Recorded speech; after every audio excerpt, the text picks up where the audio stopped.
Hello and welcome back to Up the Villa. Welcome to Transfer Hub, your home of Aston Villa's transfer news, links, rumours, noise, incomings, outgoings, you name it. You'll find it here on Transfer Hub over the course of the summer. If you are new, make sure you are subscribing. Help me out. Smash that like button. And most importantly, get involved in the comment section down below. We've got some news now coming out from sources suggesting that Leon Bailey is potentially going to Fenerbahçe. Aston Villa's C team. Fenerbahçe have got John Duran, Asensio. Leon Bailey looks like he might be going there. So whatever Mourinho's cooking at Fenerbahçe, he's been watching Aston Villa quite a lot over the last season as a half. So let's have a look then at where this one is coming from. So we've got Fenerbahçe talks with Aston Villa for Leon Bailey.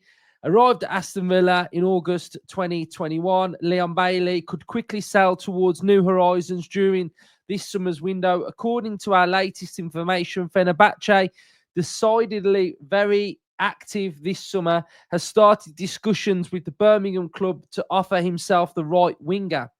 Passed by Bayern Leverkusen, Jamaican international, he's under contract until June 2027 and estimated at 28 million euros, according to specialised site Transfer Market. Last season, he scored 2 goals and delivered 4 assists in 38 matches, which is why we are here and why we are talking about Leon Bailey leaving Aston Villa. I think we're all aware that Bailey's going to go. Like Bailey's going this window. There's been talks of Saudi. Now we've got Fenerbahçe, which is really good from a Villa buying point of view, because as we are all now fully aware that Bailey leaves, Villa sign a winger. Bailey leaves, Villa sign a player. And I think the important part of this as well is that Leon Bailey leaving with his 120 grand a week reported wage. So Bailey's on 120 grand a week. What that will mean is that if Villa sell Bailey and Villa then go out and look for another winger or another attacker, if we sign that player on 100 grand a week or 90 grand a week, then we're saving 20 to 30 grand a week in wages, which is what we are actively trying to do. And I think it'll put us in a better shape for SCR for each objective UEFA over that couple of year period have set Aston Villa, really. So I feel a bit, I do like Bailey.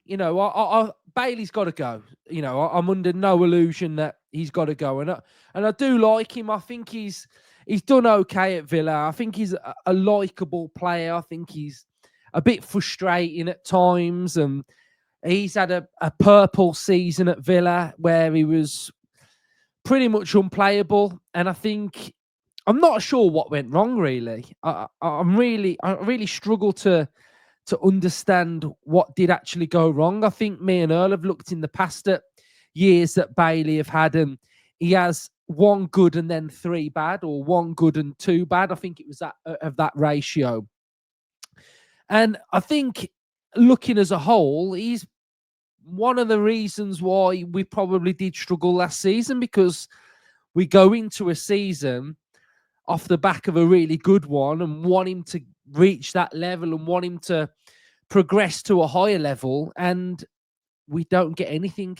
We don't get any output, which is really, really bad. I think sometimes it's like Ollie Watkins, isn't it? It's like we go into the season really, and how we look at Bailey is we go Watkins, is we go, he's going to get 15 goals minimum. Like that's what I expect. So I would hope he would go into a season expecting to get 20. He's not done that yet, but that's his aim. So you go in it thinking there's goal. Rodgers, we go into it thinking he got really good assists and goals last season. We expect more. And if he can produce more, then that's even better. We've seen progress. It could be a case of if those couple of players have better seasons, then it could be the odd place. Whereas if you go into a season and those players are underperforming, then you look around your team and go, hold on a minute, Bailey's not scoring, Ramsey's not scoring, McGinn's not scoring. Where are the goals? So it's vitally important that we have players that are producing good numbers and getting better year on, year out, really. His numbers, Bailey's numbers last season were just not at that level, really. 1 goal, 1 Premier League goal, and 2 assists. That drop off there is really, really bad. Season before, we've got 10 goals and 9 assists. So the output from the player has just evaporated, which then meant we had problems, which then meant certain players had to go and play out of position. So it is the right time for him to move on, because it does appear that the manager has lost faith.